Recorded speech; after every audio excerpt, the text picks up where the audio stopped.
Hello and welcome to Edge Talk Radio. My name is Angela Zabel. That's me. So today we're going to be talking about burnout to clear skies, the Aurora Method, with author Tracy Doyle from New Jersey. So who am I?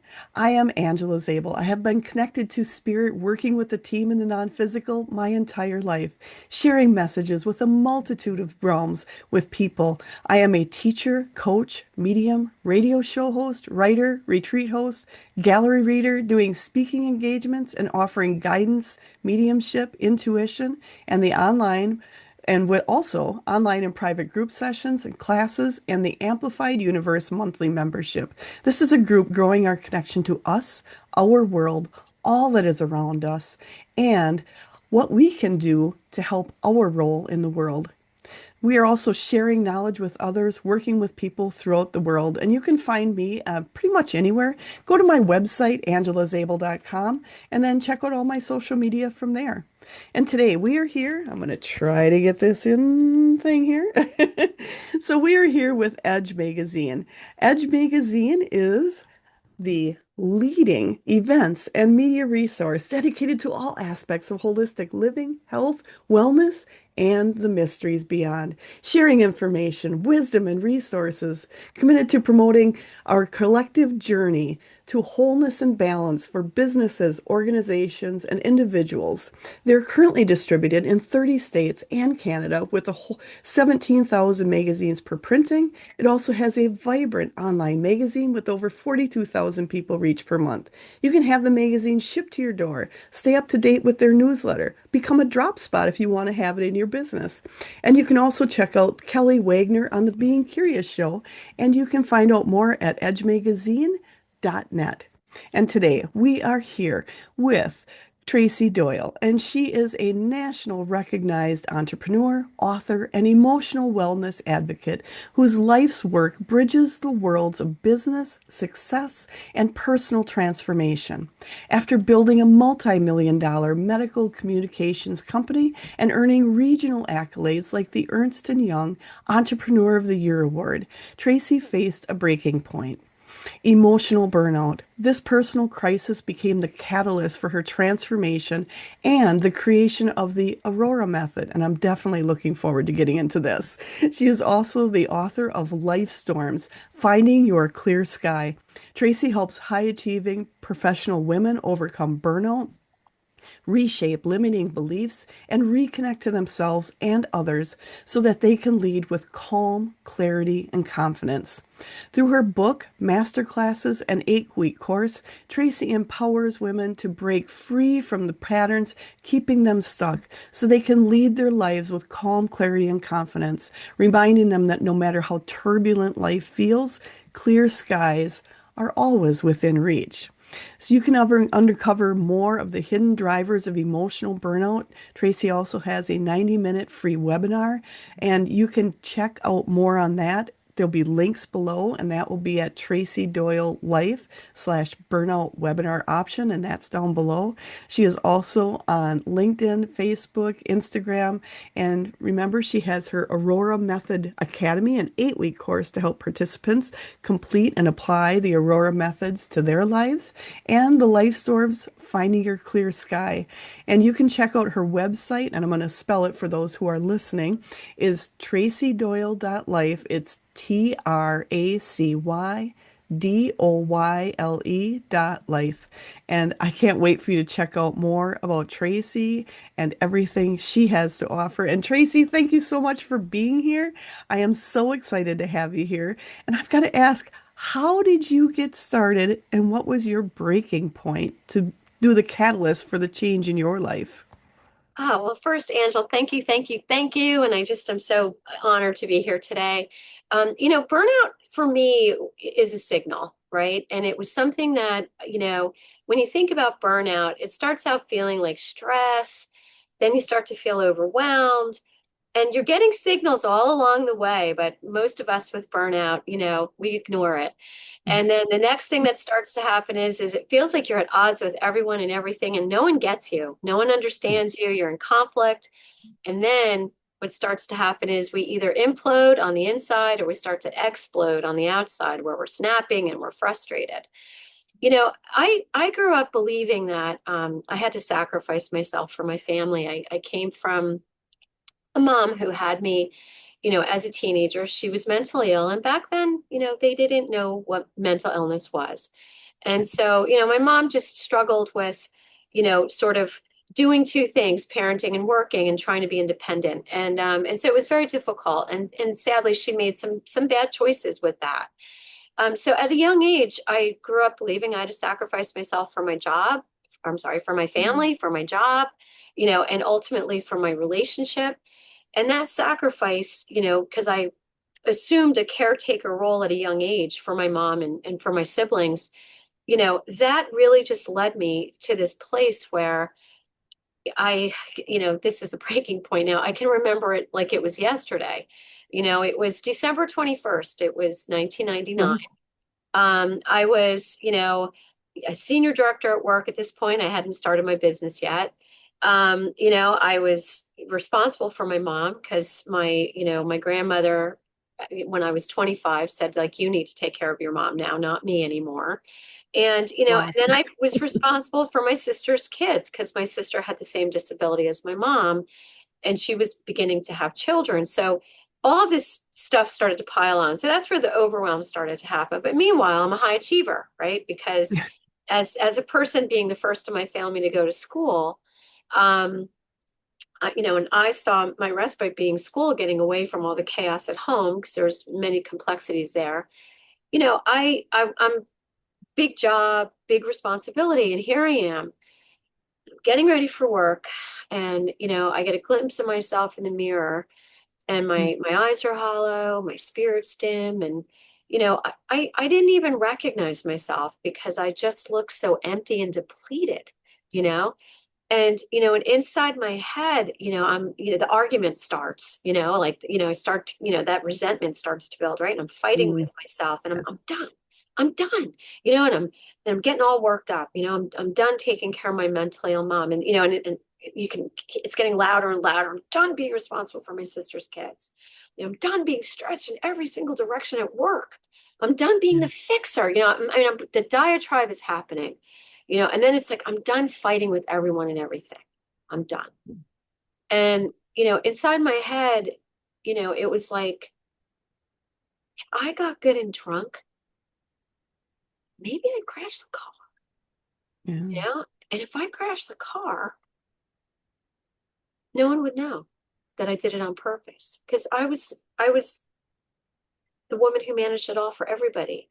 And I didn't want anyone to know I couldn't handle it, And so later that night, I was jolted awake by someone knocking on my car window, and I'm hearing, "Are you okay? Are you okay?" Mhm. I had gone through with it. And my I look, and my car is facing oncoming traffic. I'm a hair away from a head-on collision with a young Wow. couple in an SUV. In fact, it was the husband knocking on my window because he thought I was dead. Um, and in that moment, you know, and like, burnout takes you to substance use, it takes you to drug use, it takes you to, to drinking, to drugging, to medication, and abusing medication. It takes you to suicidal ideation. And in that moment, it was like, what have I done? And how did I get so lost? And, Yeah. and then it was like, how do I get my life back? And that next day, you know, when I realized what I could have done, the shame, and I'm walking to a school meeting, for my niece, and I'm walking and I'm crying and I'm screaming out to God, and I'm like, I just couldn't believe what I could have done. And finally I just yell out, I want to live, I want to live again. And then all of a sudden, my first real lesson came there, which was Mm. that sacrificing myself did not mean abandoning myself, right? It meant putting myself first while I was managing it all. And that was the first realization. And for me at that time, it meant getting help. And I went, I had to get support. So I go to therapy, I get treated for depression, all the various things that they do for burnout. But here's the thing. the number one thing they say people with burnout need is to change their outlook. And in the middle of Mm. all of that, I'm like, how? How do you do that? So when I was on antidepressants and I'm going to therapy weekly, they were working individually for me, and basically here I am, things are getting better. But then I start my business a couple of years later and now it comes back, right? And basically one of the things I've learned is that, vulnerability doesn't mean weakness. So I finally have the courage to open up to one friend, and this one friend of mine also experienced burnout and she had learned a tool and what felt like for me now over 10 years because she had learned this tool that she had learned in a 12-step program and she showed me, how my life experiences really affected me. And what I realized over the course of 10 years, reflecting on all the things that she showed me and all the conversations we had had, it wasn't my mom breaking me. It wasn't my job breaking me. It wasn't my family breaking me. It was me breaking me, Yeah. and I had always felt because I was born as a teen pregnancy that I never belonged. And I thought that if I gave 110% and I did and did and did for everyone and everything, then maybe I would belong, I would belong. And when my friend showed me how that one belief among others really drove me to, you know, people pleasing, trying to prove my worth, Mm. sacrificing myself, that's when I saw that I could reshape what shaped me, and then once I started to reshape what shaped me, that's when I found my way back, to myself, to my life, to my voice, to the people in my life who matter. And that's when I realized, this is the transformation point because I could change all the stuff that I thought I was living with and stuck with when no, it was all in here, and all I had to do was learn how to turn that around. And that's really what began the pivot into the Aurora method. That's something so interesting to hear, but also for other people to hear, to understand that when things start taking you down, it can take you down very, very deep. Yeah, And everybody can move themselves out of it when you want to, when you're ready to, when something does a catalyst to change that. Like you had the catalyst where you decided, I did want to live. I did want to move forward. And that's something, and it's there's so much to unpack with everything you said. So we're going to go back a little bit to getting to the point of where you're taking care of everybody and everything in your life. And I'm just going to say this is not a sexist thing, but I'm just going to say a lot of women take on that role of the caregiver, taking care of people, keeping the family together, doing that. And it's not that men don't, they absolutely do. And there's a lot that are taking on those roles now. But there's a lot of women that take it on, that have been, I think, taking it on to a deeper extent. And this is something as you've been doing that, and I think you were put in an extreme case of really taking on a lot and having to manage all of that. And there's my team is just so for those of you who don't know, I work with a team in a non-physical, and they're also coming in and just saying that there's also a lot of people right now that are in this I forget what the actual name of it, but it's they're going the compressed, they're calling it the compressed generation because a lot of people are taking care of children or young adults in their life, and they're also taking care of aging parents or aging people around them. So they're kind of compressed in the middle, and you're really getting sandwiched between two exactly. different generations and your own. And that sounds like that's something you yourself were stuck in a big, big way. And what happened with that whole situation as you started taking care of yourself? How did that, were you able to find a peace, a calm, to be able to have it a more healthy, balanced relationship? How did you change that relationship? Yeah, and that's the part that takes time and it took work, right? Because Yes. what I've learned is that And I call this the reaction cascade. So, and I find Okay. that with my work with women, I'm finding it's amazing that, and first I'll say this, what I find absolutely amazing is I had trauma in my life and I had, unusual family dynamic circumstances, having a mentally ill mom. And yet I've worked with women who've just had a critical parent or who had a parent that they felt didn't support them or who were made fun of, at school for their smile, right? It Right. takes us to the same limiting beliefs that Yes. I'm not good enough and I'm not worthy. I find that fascinating. But Yes. the thing that I learned, and this is where I find that this is what's really helped me, and I'll share where it took me next. But my friend taught me that the word resentment means to refeel deeply. It comes from the French word ressentir, which means to refeel deeply. So the underlying truth is that we're all wounded. We all have Yeah. experiences that we internalize. And when that, and I always put it out here, when that wound Yeah. happens, we create a belief. So for my situation with my family, it was I have to do everything, Yeah. right? I have to do everything. If I don't, no one can do it, right? Yeah. That was one belief. Then I had another one because my mom didn't know how to nourish, right? So it's not that she didn't love me, she just didn't know how to express it, right? Now when you're young, you don't understand this, right? So, and you always hear in therapy, like, I forget the cliche, but, they're doing the best they can with what they have. Well, when Right. you're in burnout and you're that person who's the caregiver stuck in the sandwich, you're like, I don't want to hear that. I want them to understand me. So the other belief I had was nobody cares, right? Yeah. Anytime anyone said or did anything that reawakened that little that or where I refelt that wound and it reawakened that belief, I learned that I was driven by it because it was in my unconscious mind, right? So as I slowly realized that that would drive me to, I'm not good enough, right? No, nobody cares. I'm not good enough, or I have to do everything myself or it won't happen. I'm not worthy of having time for myself. That's where it would go. Then I always point to my feet. What happened next? I'd feel fear, right? Fear would Mhm. grip me. And I love Tony Robbins' work. He talks in very simply three fears. What am I afraid of losing? What am I afraid of never getting?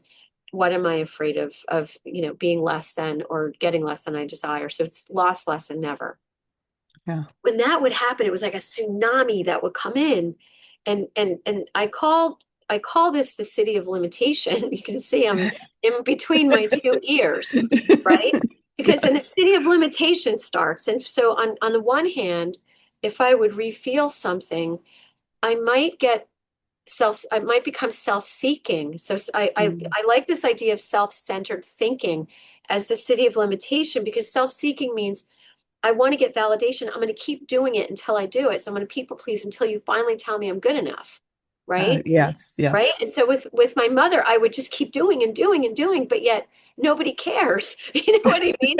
And then when nobody cared, when that would happen, I would get to this other place where, I'd get angry, and I'd get real self-righteous inside and, and just, or I'd become very self-avoidant, right? Which, Yes. and when I was self-avoidant, it was like, I'm pulling away and I'm not talking to you and I'm not doing anything for you. And I'm not, how healthy is that? That's not healthy, right?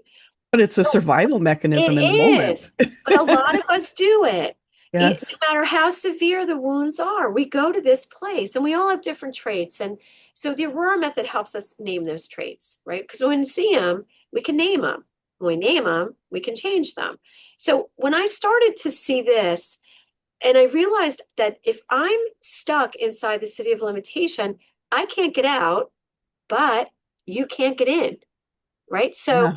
I Very was good. creating a dynamic that I couldn't see, and I was creating the conflicts, and I was creating the isolation and the disconnection that I felt. And so what ultimately happened was as I started to see the impact of these life experiences that shaped me and the beliefs that they created and then the traits, the fears when they were Mm. triggered, what it did to this with me being stuck in the city, I was like, oh no, like I can change that. I can rewrite that narrative, right? And then it was like what felt impossible became possible. And I was like, Mm. okay, joy is possible, peace is possible, happiness is possible, but how do I get there? So Yeah. what I learned was when I recognize the trait, so let's say I'm in the midst of being with my mom and and I'm in the self-seeking space, it's a matter of recognizing I'm releasing self-seeking and I'm breathing in I'm enough and I'm affirming I'm enough. I'm enough, right? When I was in the self-avoidance space where I didn't want to talk to my mother anymore, I'm releasing the self-avoidance and I'm present and I'm open and receptive and willing to be present and I'm present and I'm staying. And I had to learn how to reset and shift. Doesn't mean I'm not creating a boundary and taking my mental breaks and my Right. mental space, but I'm not going to create an environment that keeps that conflict alive. So what you get when you learn how to reset these things is connection, right? Because Mm. you get you're connected to yourself because you know what you need and you're able Yes. to mean what you say and say what you mean and and just express yourself. So I was able to set limits with my mom, and my mom was bipolar. Sometimes she would rage out. I used to get angry with her, but when I finally accepted, like, that's her Yeah. illness, that's not me, right? So I had to disconnect from it, and then when she was done, say, "Are you done?" And then express what I needed to say, right? And then I learned how to navigate that one conversation. But that's not to say I didn't know how to navigate it. It spilled over to other conversations. Like if I remember a conversation with my boss before I started my business, before my breaking point. I'm crying and crying and I need help. I need help. And he said to me, Tracy, you give 110% to everything. When you can change that, then you'll get help. And I had no idea what he meant. Mm. Right. But then I realized I was self-reliant because I grew up believing I had to do everything myself. So here I am stuck in the city of limitation of self-reliance, which said to the outside world, I don't need you. I don't trust you. And so then no one wanted to help me because I wasn't accepting it. So then I had to release self-reliance and make myself open and receptive to asking for and accepting help. And it's pretty amazing. And then all of a sudden I got the help I needed and the support I needed because I finally opened my heart to accepting and receiving. So what I found was when I'm stuck in the city of limitation, I'm looking at life through a straw and I'm just focused on what I don't have, right? When I put the straw down and I see all the things I do have, if I'm the one willing to shift that self-centered thinking and that fear that drives it, which starts all from that initial belief, man, can life change. And it did. Mm. It did significantly for me. That's something, when you said when you finally saw that you were taking everything on and you were able to accept and receive. Hmm. That's I that is people say, well, that should be a simple thing. It's not a Yeah. simple thing. It's not a simple thing. And No. to and that I feel also went with as you built your own self-worth. Is that where your self-worth and your worthiness also went into the ability to receive and accept help and information and accept people to come into your life and be there for you? Yes. And one of the things I've learned, there's a book called, I can't remember the author's name, but it's called 52 Esteemable Acts. And the idea is when you do an esteemable thing, you build your own esteem. And what Mm. I found was so one of the esteemable acts I did for my mom was I realized when I became self-avoidant, it was almost punishing her, because she couldn't understand why I just would disappear for 3 weeks and I wouldn't talk to her for a Right. month, or I would not talk to her for 6 months because I'm like, I'll show you, which is self-importance, right? And which is another limiting thing, right? It's another Right. self-centered trait. When I actually acknowledge that, so in my book, in the Aurora Method, we talk through self-assessment, then how to turn our thinking around, which I just showed you. Then we then go into like, how do you mend, and how do you build bridges back to people? I Mm. finally saw my mom's limits, right? And what I Yeah. recognized was I didn't accept her limits. But when I saw how my self-avoidance was hurtful, I said to her, Mom, I realized, I was thinking about our relationship and I realized anytime you yelled at me, and I went on to tell her what was happening. And of course, she yelled at me right then and there. Right. And I waited. And I said, just hear me out. I realized anytime you yelled, I would punish you by disappearing. And I realized how unfair that was. And what I want you to know is I'm not going to do that anymore. I'm going to do the best that I can to stay, right? And not Yeah. leave you. And that she cried, we hugged, we had a weekly call every week. And I had a one-way relationship with my mentally ill mom, and I was with her the day she died, right? Good. But leading up to that, when I got to the breaking point, I was so fed up with, I wouldn't accept it. I was so stuck in self-reliance. I was so like just, when you think of the sandwich, right? Why me? Why me? Right? Why? The answer is why is a letter in the alphabet? How? How do I take care of myself while I'm managing this? What do I need to do? How and what became my two big words because why Nice. kept me stuck in the city of limitation. And once I saw how to change and then how to mend and build a bridge back to what Nice. they are capable of giving, in that case, my mom, and to others in my life that have been so desperately wanting to help me, that I wouldn't let in. Like I said, I got joy and fulfillment back. Happiness is possible, peace is possible, joy is possible. And that's for me what was huge. I got fulfillment. And I think that's something for people to hear that there can be joy, there can be peace, there can be fulfillment, no matter what you came from.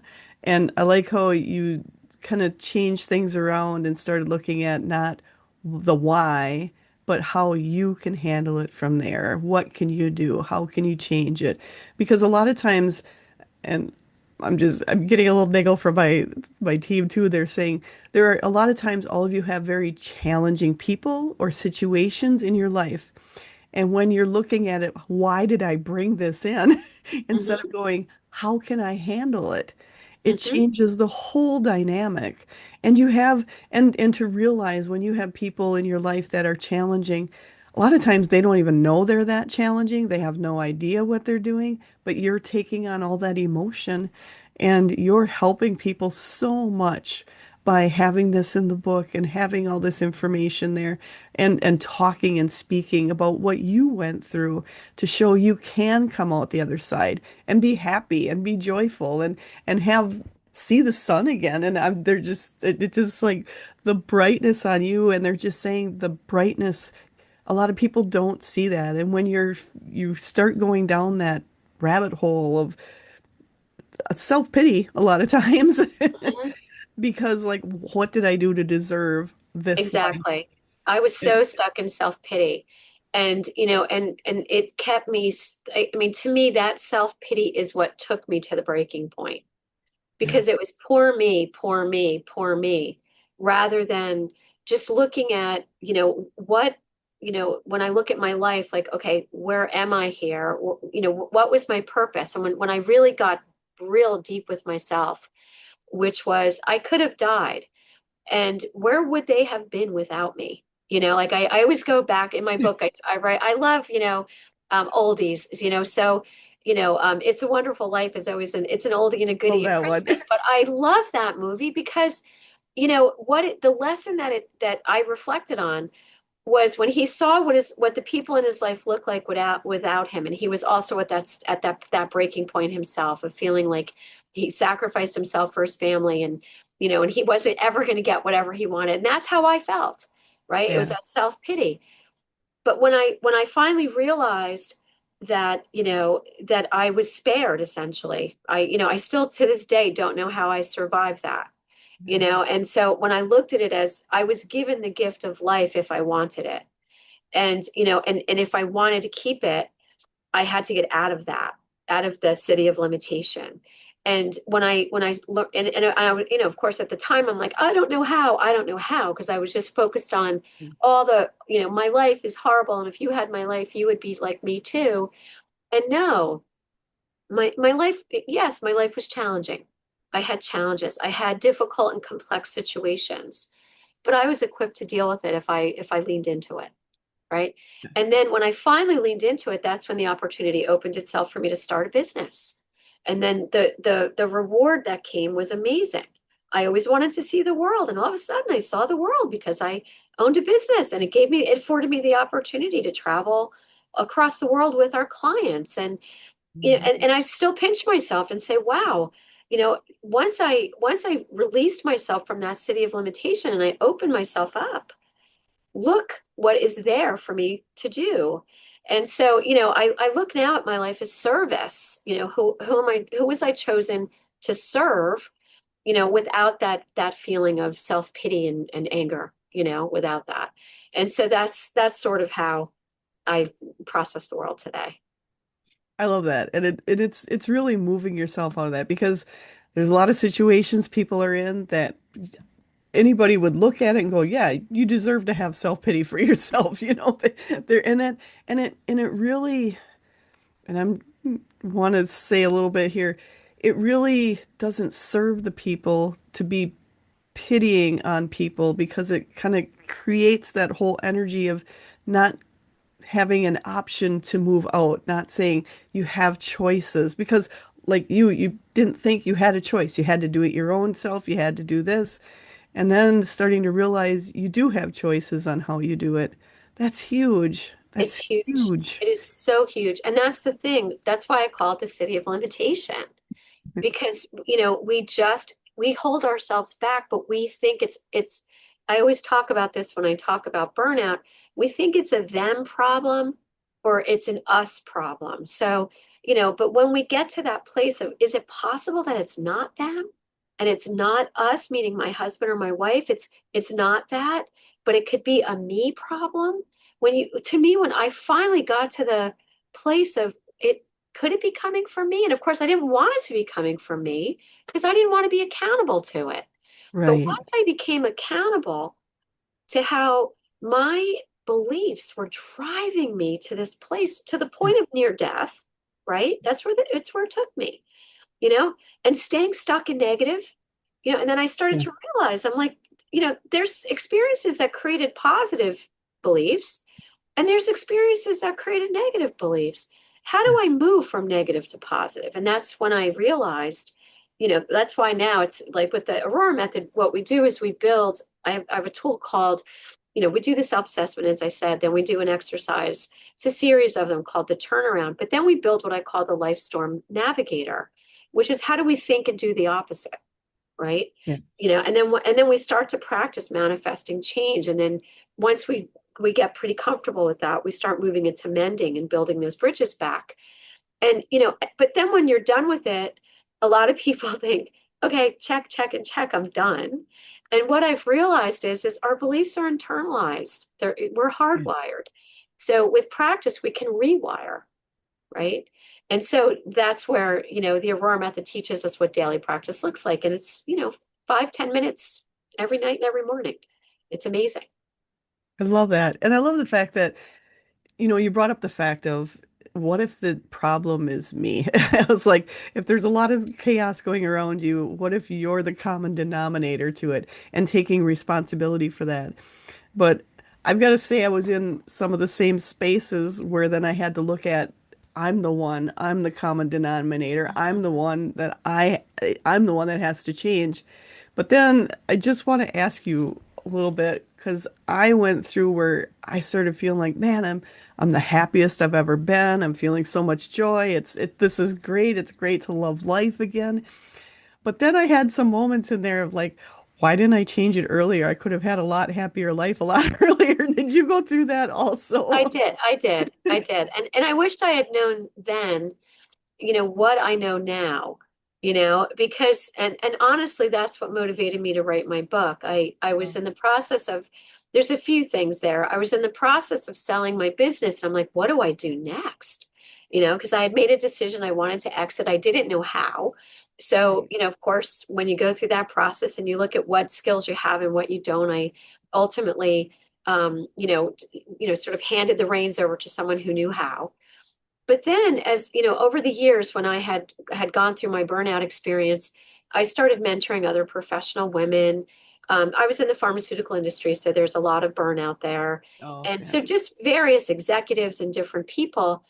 And so when I was talking to some of my mentees, because they've become dear friends, they're like, oh, you have to write a book. And I'm like, write a book? And I'm like, no, what am I going to write about? Well, what ended up happening was in 2021, my sister, I didn't fully understand, nor did I appreciate how much more disabled she was from my mom. Oh, And basically her daughter was assuming the role I had assumed when I was 10, and she had assumed it when she was 11. Now mm, she's soon to be 14, saying to me, I'm going into high school and I can't succeed if I don't have help with my mom. And I'm like, what? And so she had the courage to tell me, which is amazing. I oh, wished I had that courage when I was younger. So I uprooted my life in New Jersey and I moved down to where they were because I wanted her to stay with her mom. And so she stays with her mom, her because her other two siblings are in their 30s. One has his own family, the other one oh, is sadly a drug addict. And so, all she had was me. And so, my partner and I talked about it. I'd be there for 3 weeks, I'd come home for a week. So now I'm down there and I'm isolated, because I don't mm, know anybody. I'm in a different state, I'm starting over basically. And then the triggers start happening again, I yes. could feel it because my sister, triggers me. The wounds were similar Yeah. that like my mom that I had with my mom. And now I'm like, oh girl, no, you cannot go back. And I could feel it happening. And so meanwhile, my mentees are like, write a book, write a book. And then I thought, you know what? I'm in this place and I can pour my heart out into this and I can Mm, show others what I wished I had known then because I realized I just didn't know how. And so my mm. whole journey was a journey of learning how to change, what to change, and how to become the person I've become, you know. And so that's why I poured my heart out into it, you know. So And that's something I think for people to hear. Like you said, you figure you're kind of through a lot of it, and then you start seeing the triggers again. And I've got to say, especially with family, there's different triggers, and it spills over into it work does. with bosses, with partners, with relationships, and there'll be triggers that the people aren't even knowing they're creating a trigger with you, but you're triggered by it because you're still working through it. And I love how you went down there and saw that you were being triggered. And where Mhm. did you start writing the book when you were down there? I did. Did you? I actually, if someone wanted me to take a picture of where I did it, I was in my bedroom in a chair. I brought the chair home here. And Yes, or I was out I built a sun porch because I just needed the sun and I yes. needed an environment. And I just sat out there and I had, flowers and I'm just sitting there and it was pouring out of my fingers. I was just writing it. It just poured out. It was an amazing, amazing experience to do, you know when I And gave to, myself permission to yes. let it happen. And that's something when you give yourself permission, because a lot of times we don't give ourselves permission. We're still, even though there's things that may feel, and you work with a lot of, different professionals, different women, when it's feeling like this is what they want, but they also feel they don't think they can do it because there's all the criteria that's holding them back, that they feel is holding them back, all of the obligations. How do you take somebody through, like figuring out, do you have them go through to figure out what are obligations you actually need to be or to do, or are there ways to work through those obligations differently? Yeah, so two things. First is I want to address what you said before about we think people are triggering us because what I've Yeah. learned is that it's our refeel and everyone has their own refeel. So when you're bouncing off people, it's you're refeeling yours and they're refeeling theirs, and that's the conflict, right? I just wanted as you were talking, I I thought of love that.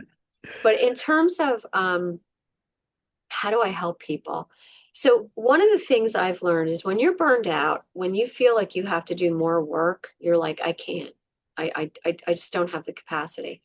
So, the Aurora Method Academy, I've actually extended it to 12 weeks. I realized I didn't update you. Oh, nice. The reason I extended it is because the work, people doing it before having a homework assignment, it felt too much, right? So Yeah. what we do, the Aurora Method Academy is now your space.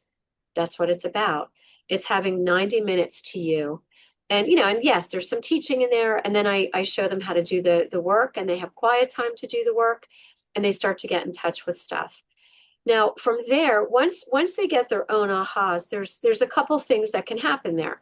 Some people they're DIYers. They get their insights, they're following it, they're practicing it, and they love it. Other people need more support Right. because they need to process it. I was that type of person. It almost felt like when I think of my city of limitation, I always describe it as my head was covered in bricks and then concrete and then wood and then Yeah. more concrete and more bricks.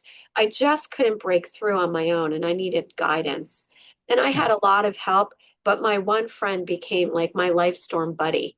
Like she just, I would talk to her about such deep and meaningful things because I finally was willing to be vulnerable. So that's really where coaching comes in. If Yes. people need it, and so that's sort of how I help them see it. Now, what I help them see though, as I'm working with someone, if they feel overcommitted and over obligated, it's really looking. There's one person who comes to mind who I've coached recently. She's an executive Mhm. for a global pharma company. And that was her whole thing. I'm overcommitted, I'm overcommitted, I'm overcommitted. But when we did the work, what we saw was one of her beliefs that if she didn't do it, it wouldn't get done. And she Yes. was overcommitting herself to prove her worth. And so once we saw that, we saw how not that she had to disengage and not commit, but learn to say no and understand that no is a complete sentence and that you're not a failure if you're saying no. Uh, I like that. No right? is a complete sentence. Right. I And like that. finding your voice to say, I'd love to, I have an obligation that day. Because she Yeah. was someone who would like double book and, Yes. or put it so close that she was always running late. And it was so much stress. And then it would be like, I don't have time to do any work because she wouldn't give herself space. There was no Yeah. space, right? So when we're avoiding ourselves, we don't give ourselves space. That's what happens. So it was really just helping her unpack and give her some space. And where she's at now is in a completely different place, you Love know. it. And I've got to add, I love that. Absolutely love that because I mean, a lot of us, we get overwhelmed and we don't even know where to start and how to work ourselves through that. And I love that you have the Aurora Academy to do that. But how did you get the name Aurora? Where did that come from? So this is a great story. So, for me, the Aurora method was 8 practices that I had learned in isolation because, I wanted to overcome the burnout. And the main thing I wanted to overcome was the conflicts in my reactions because I would have these really explosive reactions that caused me a lot of shame. So, like in therapy, I learned this, in self-help books, I learned that. And then I would do body work. I did all sorts of even metaphysical work. I was like, please, I don't want to do this. But then when I started to realize was I just needed a framework. So I started building these practices, right? So I had these 8 practices. The one being the most pivotal, the one my friend showed me, it started with the self-assessment. But I was always able to go back to that to say, who hurt me? Who am I angry with? How did it affect me? What did I do? And I was able to really look at myself from that. And then from there, it's like, okay, how do I turn it around? And so I started building these tools, but they were tools in my head and they were Right. just practices. So then I started, helping people, and then I started documenting them as tools. And I still called them the 8 practices. I just called it the C180, how to turn around, how to turn yourself around. Like it. But then as I started to write the book, people were like, but there are different phases of what you do, because I Yeah. was working with different editors. They were pretty amazing. And they're like, you have to name it something. And I was like, what? Like I have to name it something? So then I meditated on it and what it's about. When I think about what it means you can start over at any point in your life. So then I look up, I wrote in what it was and I literally went into chat GBT Oh, yeah, yeah. and I typed in what it was. Like, what are words that represent it? So different words came up. And then the word Aurora came up. And I was like, Aurora, like Aurora is the goddess of dawn in Greek Mm. mythology. And so it means a new beginning and a new day. And I'm like, I love that. So the Aurora method is all about no matter where you are in life, you can have a new beginning. And once you learn the practices, you can have a new beginning in your day. Because let's face it, we all have churn. Someone, we get triggered, they're unconscious, right? Right. We're never going to be perfect. We're human. But when it starts, or if we react in a way that embarrasses us, or if we're starting to implode on the inside, we have the practices to go back to, and we can reset that and start it over. And that's why it's called the Aurora Method. I love that. That's a beautiful story. I love the meaning behind it and knowing because you hear and I'm just going to say people as they get older like, "Oh, I don't have enough time to change," or "There's no way I can change who I am. There's no way I could be happy again because I'm too old for it." And Mm, I love the fact that every day is new. There's no time limit on mm, mm, change. There's mm, mm, no time limit, and there's no time limit on any of us. And I love mhm, how that's how you brought it out with your book and with your the Aurora Method Academy, and just bringing that out to. I just keep hearing hope to give people hope mhm, that you mhm, can change and change is there and it's all accessible, and it doesn't. One of the things, and I'm just going to share a lot of times when I'm working with people is they feel if it's taken me 20, 30, 40, 50, 60 years to get to this point, that means it's going to take me the same amount of time to get beyond it. And I mhm. think you're showing people that it's not. It can No, happen so quickly, so quickly. change is possible. Change is possible. And that's the thing I think so many people get stuck with. Well, as I said before, this is my life. That is self-pity, right? Yeah. That's all that is. And when you recognize what I call the self-centered traits and the traits that keep you stuck and how you can learn how to reset those negative thoughts, it's pretty amazing. I mean, I forget the number, but it's something like I forget there was a statistic like 90% of our thoughts are negative. You know what I Yes. mean? And so that's a job, Yeah. basically, when you think about it. It's a daily job. Like you have to Yeah. pay attention. And for me, when we're vigilant to it, yes, we go along our merry way and things are good and things are good. But when things start to happen and we get irritated, to me, burnout is you get frustrated, you get irritated, and then towards the end, you're numb and then you get exhausted. But when you're living in the frustration and the irritation, you can change that, you Yeah. know? And what with everything you're doing, I know it's making a huge impact with people. And like I'm gonna encourage people to go check out her website, the Aurora Method Academy, and the book Life Storms, Finding Your Clear Sky, because there is so much information to help people move through this. Because what happens if, I mean, I'm just saying, think of this, what if we change from going from 90% of negative thoughts to ourselves maybe going to 50 or 40 or 20. And what if by us doing that, we can change with the next generation so they may only have 10% negative thoughts, hopefully none at some point. But the change starts with all of us, with everything you're doing. You're helping people change those negative thoughts and bring them back to the positive. And I hate to say negative and positive, but deformating thoughts. It's Yes, really thoughts that take us down, deformating yes, thoughts yes. to then being kind and to yourself. How beautiful is And that? to others as well. The Yeah. kindness that comes, because the one thing I've learned is when you start to change, right? And you're changing that dynamic inside. So to me, change comes from within.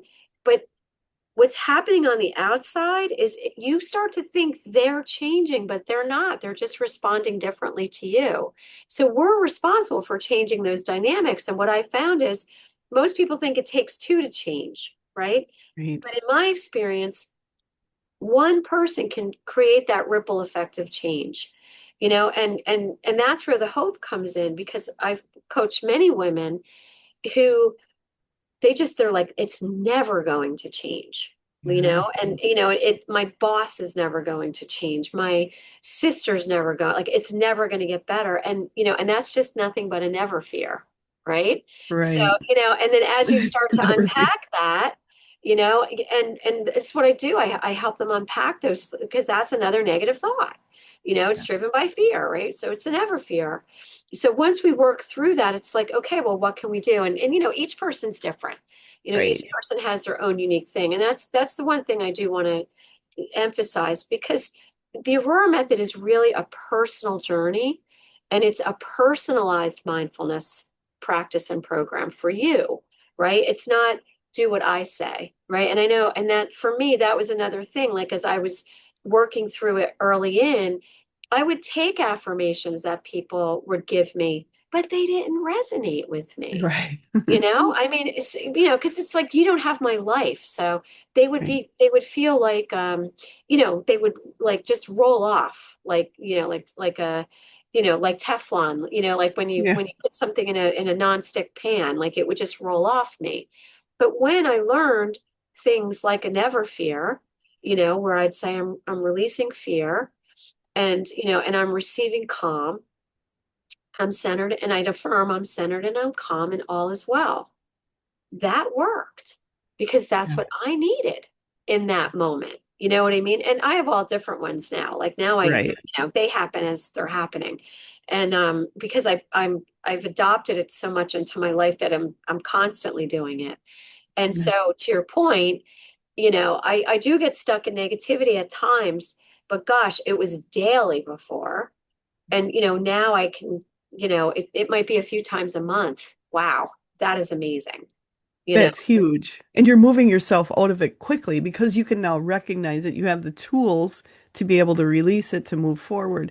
And that's the exactly. biggest thing. So many people feel like, well, I'm just going back because I'm hearing so many people feel they have to carry everything themselves. So they Yes. don't want to use any tools because they should be able to figure it out themselves. Because a lot of people, they're very smart people and that's part of the other thing.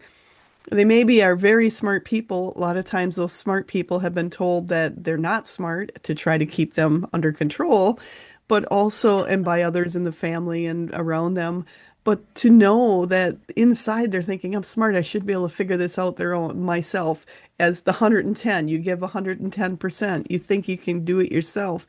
But to know when you start letting yourself go, okay, I can let people in. Other people might have tools to help me.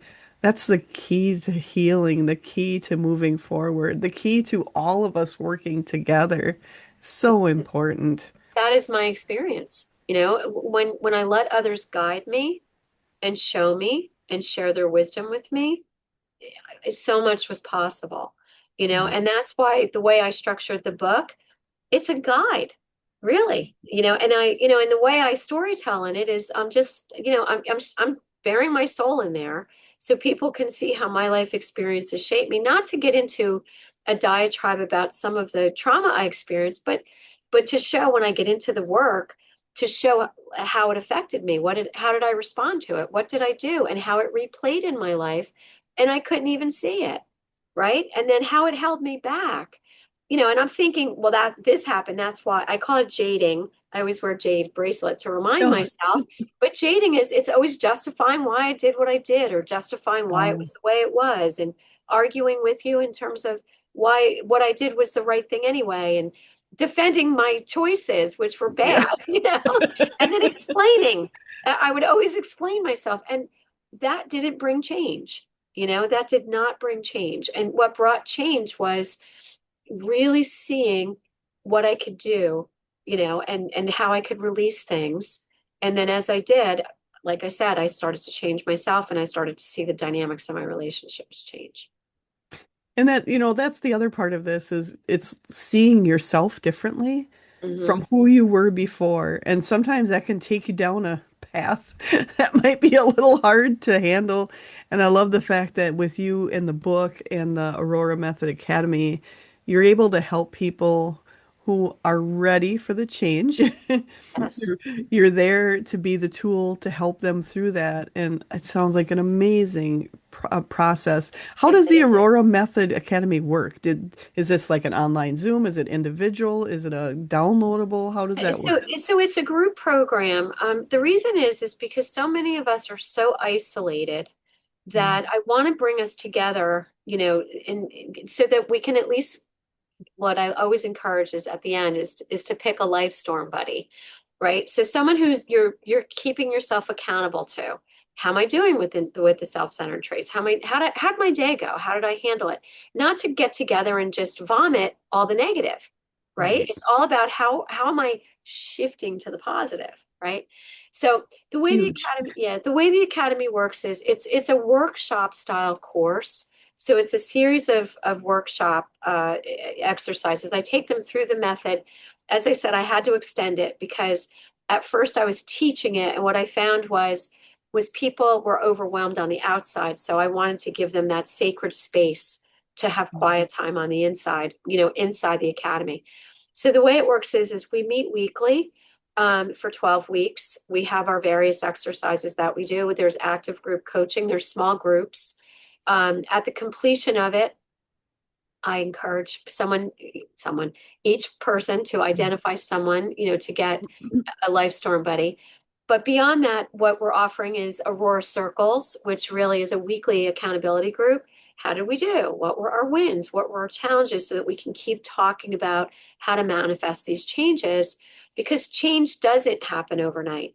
And by the Right. time they're done with the 12 weeks, they've likely mended 1 to 2 relationships. But if you want to keep what you have, you got to practice it. So either work with a buddy, right? So you're practicing it, and that's outside of the group, or come into the group so that you can stay accountable. And so, it's like I said, there's a DIY component afterwards. But if there's an additional support needed, there's additional support needed. So it's done in a group coaching capacity. For anyone who is, some people, given their positions and things like that, they're afraid to be vulnerable. Right. I understand that and I respect it, especially given I was in the pharmaceutical industry and I worked with physicians. Yes. I even in global executives, and they were terrified, really, for people knowing, given their stature and their prominence, what others might say about them. There was a fear element. So, and I respect that because it's real. And so, Yes. so for those folks, I do offer the same academy. It's the same program, but we do it one-on-one Right. weekly, And you know, but that's it's a higher cost. yeah, absolutely, absolutely. But that's good to know because there are people who really don't want to, like you said, anonymity to keep that off to the side is a good thing. Yeah. So absolutely. And that's really good for people to know. And then your book, so your book is now it's out on Amazon and Kindle and is also on your website, correct? Or there's a So link to it to your website. yeah, so it's on Amazon. They can get it in ebook. I just released an I was to audio book. say ebook. I was wondering if you had an audio. Yeah, the audio I did because so many people are just too busy to read, so they can hear it. They're guided to where to get the tools, and certain chapters they will need to print out because Right. to make sense of some of the things I'm talking about, they might not be able to track with it, in terms of completing the exercises. Um, and then of course it's hardcover and paperback, and then yes, on my website I do have a link as well. But I encourage everyone to just go to Amazon. It's just easier. Just easier. You'll get it in a day. So, It's so quick. You don't have to worry yeah, about it. exactly. Yeah, I just put it there because there are people, former clients of mine that were outside of the United States, and they're like, I can't get it. So I had to put it on my website so they could get it. That is true. I'm glad you're taking care of those out of the Yeah, US. yeah, yeah. Well, I am having so much fun. I want to know, is there something you would like to bring up or cover before we close? I know I want to be cognizant of your time and what we're doing. Yeah, all I want to say is if there's anyone out there struggling, just know that there is hope and there's a solution. There is a way through this, and sometimes life just feels so, as I said, impossible, but know that change is possible. and that it can happen. If the Aurora Method Academy sounds like something you're interested in, I'm currently in a cohort. So I haven't announced when the next one is available, but simply set up a one-on-one with me. Just go to my website. There's a button there that just says set up just a free consultation. Let's just talk, and see where you're at. And if there's a way that I can accelerate help, I'm here to do that.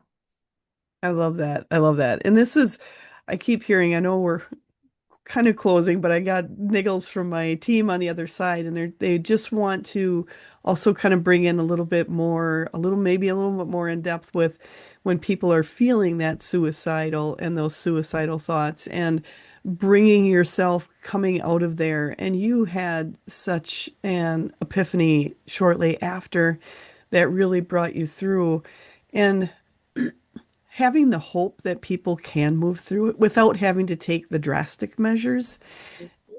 And as you were going through that, it's a lot of times it's that feeling of you don't feel there's any other options. Exactly. And as you started feeling with the no other options, you also started and you went through with one of the options you had because you felt it was your only option. But then you didn't go away. You end up staying here. Hmm. And then you wanted to live right after that. Hmm. And it's the knowing we always have support around us all the time. And you have had so much support. And going into who you are and taking more time with knowing you have choices always. And it's everything's possible, like you said, to move yourself through. There's always that sun coming out the next day. My team's got kind of funny too, because they're saying, unless it's really cloudy. Yeah, but when you get above a certain point in the clouds, the sun is there. The sun is always there. Yeah. But it's knowing you can work through that, that there's always something when we're willing to go, I need help. I need to figure it out. And is that the point where you decided you couldn't do it on your own and you needed help? Yes. And what I'll say to anyone out there who's struggling, who has had any suicidal ideation, the most important thing is to get professional help immediately. I needed to be put on an antidepressant. I was depressed. I had, some significant trauma in my life that was never dealt with, Right. and so, that was first and foremost. I'm not on antidepressants anymore. I actually had two courses in my lifetime. The first one, it just wasn't long enough. And Right. then 2 years or 2 or 3 years later, I went on a second course, and then that's it. They had to just readjust my wiring on that level.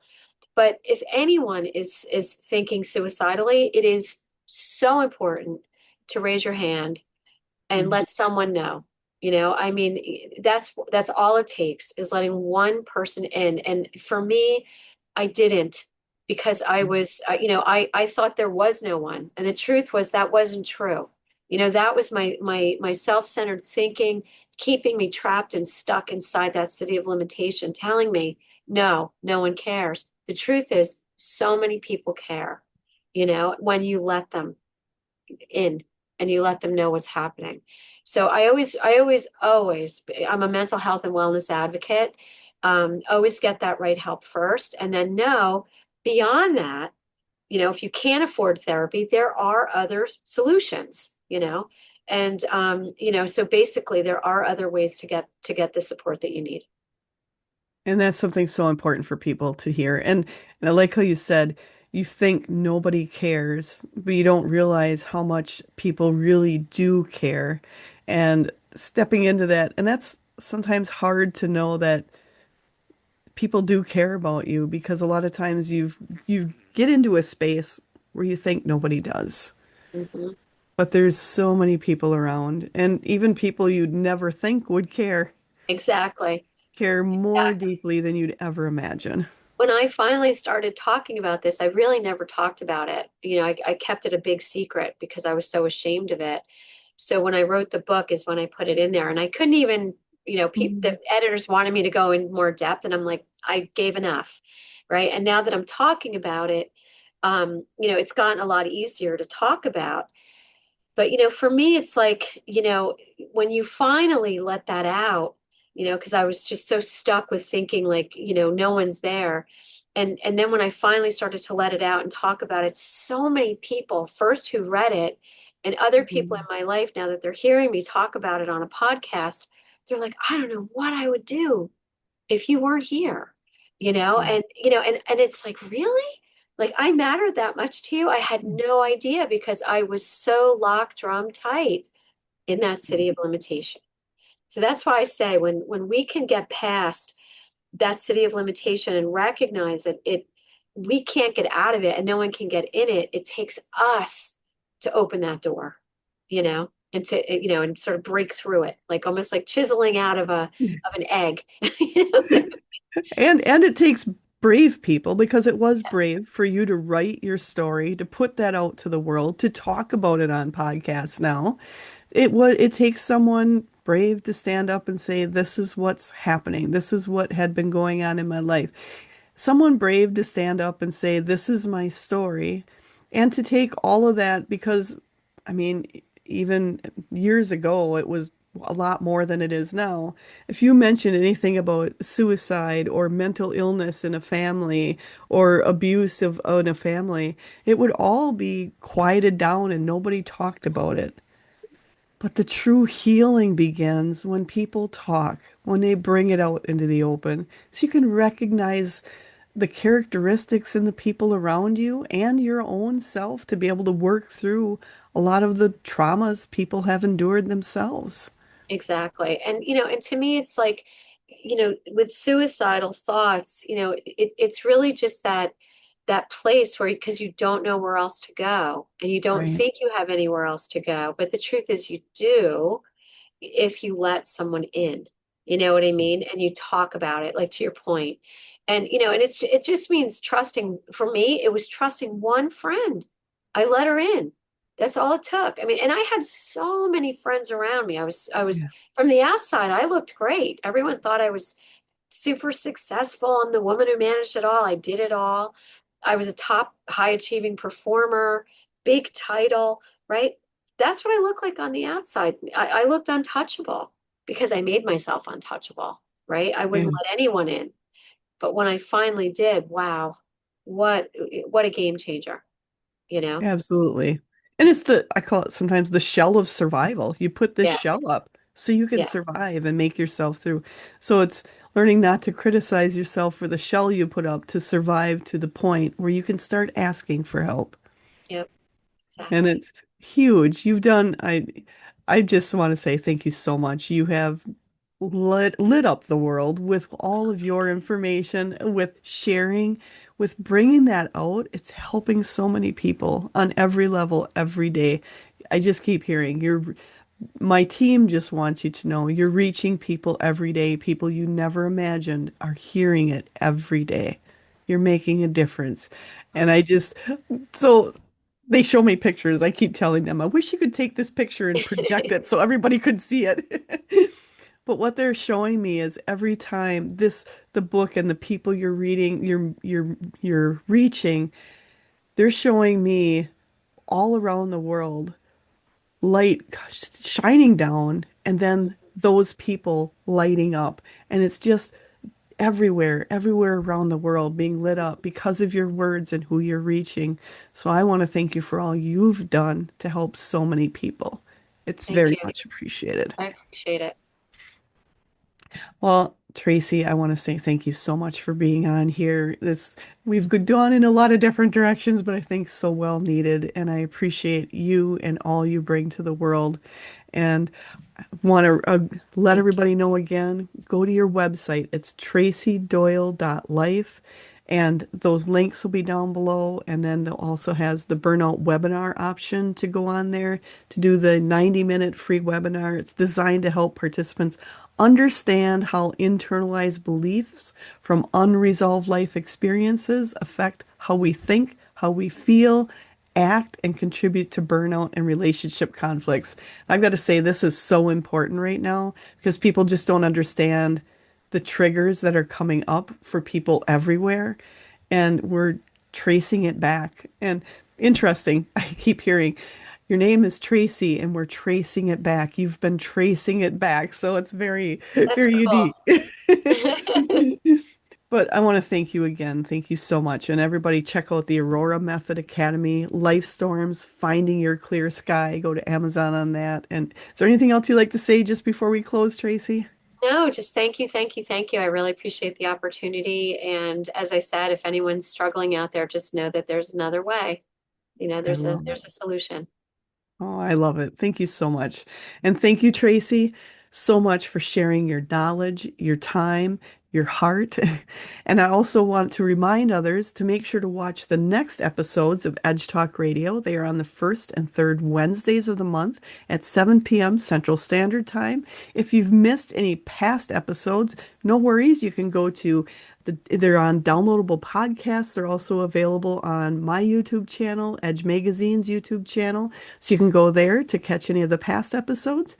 And I want to thank you all so much for listening, expanding, and amplifying our universe together. Thank you so much. Have an amazing day.